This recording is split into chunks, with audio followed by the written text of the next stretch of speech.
सबसे पहले जो तब्दीली है वो सेक्शन 8 बी में 8 बी में सेल टैक्स आएगा, वो उसकी इनपुट कहलाएगी। ये एक लिटिगेशन का एक नया रास्ता खोलने वाली बात है। इसके अंदर कोई ऐसी चीज नहीं है, शर्त है इसके अंदर, कानून के अंदर रखी गई है कि जो कमिश्नर है, चीफ कमिश्नर है, वो एक पब्लिक नोटिस इशू करेगा और इसके ऊपर एक कमेटी बिठाएगा। सेक्शन 32A इसके अंदर नया सेक्शन इंट्रोड्यूस कराया गया है।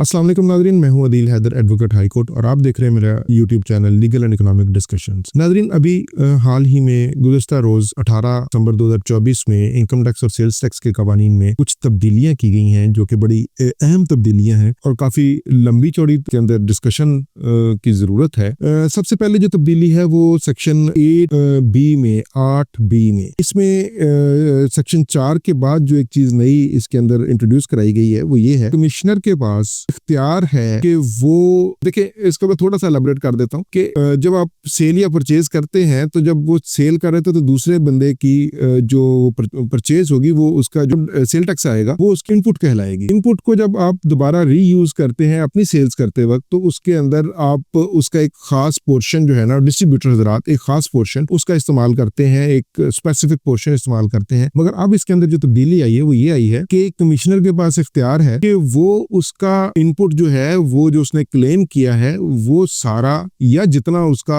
वो मुनासिब समझे वो उसको रिफ्यूज कर सकता है या उसको टर्न डाउन कर सकता है। और इसकी जो है ना, वो अगर अपील की जाएगी कमिश्नर के पास, एप्लीकेशन दी जाएगी और उसके ऊपर इनपुट कमिश्नर जो है वो 60 दिन के अंदर अंदर उसका फैसला करेगा। ये एक लिटिगेशन का एक नया रास्ता खोलने वाली बात है। इसके अंदर कोई ऐसी चीज नहीं है क्योंकि ऑलरेडी मैकेनिज्म बहुत स्ट्रांग है। जो बंदा एक्टिव होगा उसी की जो इनवाइस है वो अपलोड हो सकेगी। तो इसको और बहुत सारे तरीके हैं इसको कंट्रोल करने के लिए, मगर इसके ऊपर काफी बहस हो सकती है अमली में। तो इसके अंदर मेरा ख्याल है कि ये काफी हार्श एक्शन होगा बोर्ड का या इनकम टैक्स अथॉरिटीज है, हुकामे वाला है, उनका ये हार्श होगा। मेरा ख्याल है कि ये इसके करने की जरूरत नहीं है। इसको आप इस पे मजीद सख्तियां कर सकते हैं कि जो बंदा एक्टिव होगा, जिस बंदे की इनपुट वैलिड होगी वही अपलोड कर सकेगा और वही उसका जो इफेक्ट है वो ले सकेगा। दूसरा जो इसके अंदर जो चेंजेस आई हैं वो सेक्शन 14 में आई हैं और नया एक सेक्शन 14AC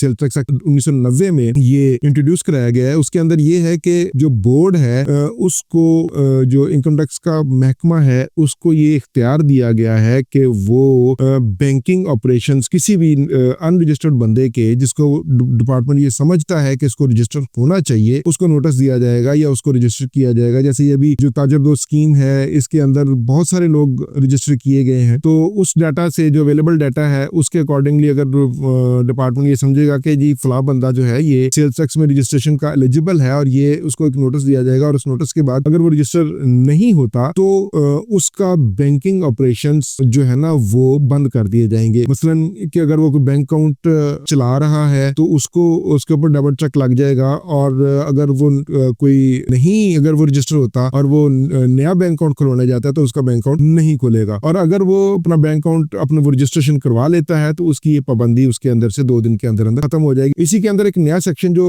इंट्रोड्यूस कराया गया है वो section 14AD sales tax act 1990 में। इसी तरह के अगर जो बंदा एलिजिबल फॉर रजिस्ट्रेशन है और वो रजिस्ट्रेशन नहीं करवाता सेल्स टैक्स में, तो उसको जो ना तो नई प्रॉपर्टी खरीदने का उसके पास इख्तियार होगा, ना ही अपनी प्रॉपर्टी किसी को सेल या परचेज करने का उसके पास इख्तियार होगा। और अगर वो रजिस्टर करवा लेता है खुद को तो वो 2 दिन के अंदर अंदर तो बहाल कर दिया जाएगा। एक तीसरा जो नई अमेंडमेंट आई है इसी के अंदर सेक्शन 14 के अंदर सेक्शन 14AE, वो ये है कि जो भी रजिस्टर नहीं होगा बंदा, चीफ कमिश्नर के पास इख्तियार है कि वो उसका बिजनेस सील कर दे, प्रॉपर्टी को सील कर दे, या वहां पे एक रिकवरी ऑफिसर बिठा दिया जाए, जो अपॉइंट कर दिया जाए, जो उसके वहां पे जो बिजनेस प्रीमिसेस है या जो उसका रिटेल का काम है या जो उसकी डेली की सेल है या जो भी उसकी इनकम आ रही है, ये रिकवरी आ रही है, वो उसको वहां से रिसीवर पॉइंट हो जाएगा और वो उसकी जो जितनी भी रिकवरी होगी वो वहां से कलेक्ट करके तो गवर्नमेंट ट्रेजरी में जमा करवा देगा। और इससे पहले ये तमाम ये एक्शन करने से पहले एक शर्त है इसके अंदर, कानून के अंदर रखी गई है कि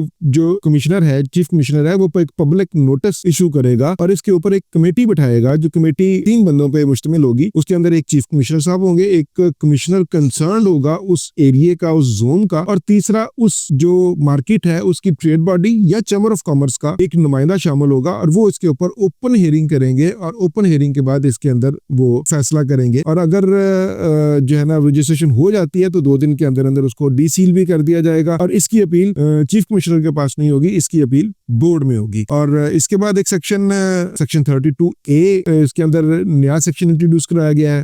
अभी ये बिल है, अभी इसके ऊपर बहस होनी है कौमी असेंबली में, तो फिर ये कानून की हैसियत इख्तियार करेगा। इसके लिए ये है कि जो ऑडिट होता है सेल टैक्स का, उसके लिए थर्ड पार्टी को अपॉइंट किया जाएगा। उसके अंदर ऑडिटर्स होंगे जो कॉन्ट्रेक्चुअल बेसिस पे होंगे और उनसे ऑडिट करवाया जाएगा ताकि जो महकमे की कैपेसिटी है उसको बढ़ाया जा सके। और मगर अब एक और इसके अंदर एक चीज आ जाती है, जो थर्ड पार्टी होगा वो कौन होगा और वो किस हद तक वो उसके जो शफाफियत है उसको वो ख्याल रखेगा। बहरहाल ये भी बहुत सारी चीजें जो हैं वो अभी बहस तलब है। अभी तक के लिए इजाजत दीजिएगा। अल्लाह हाफिज।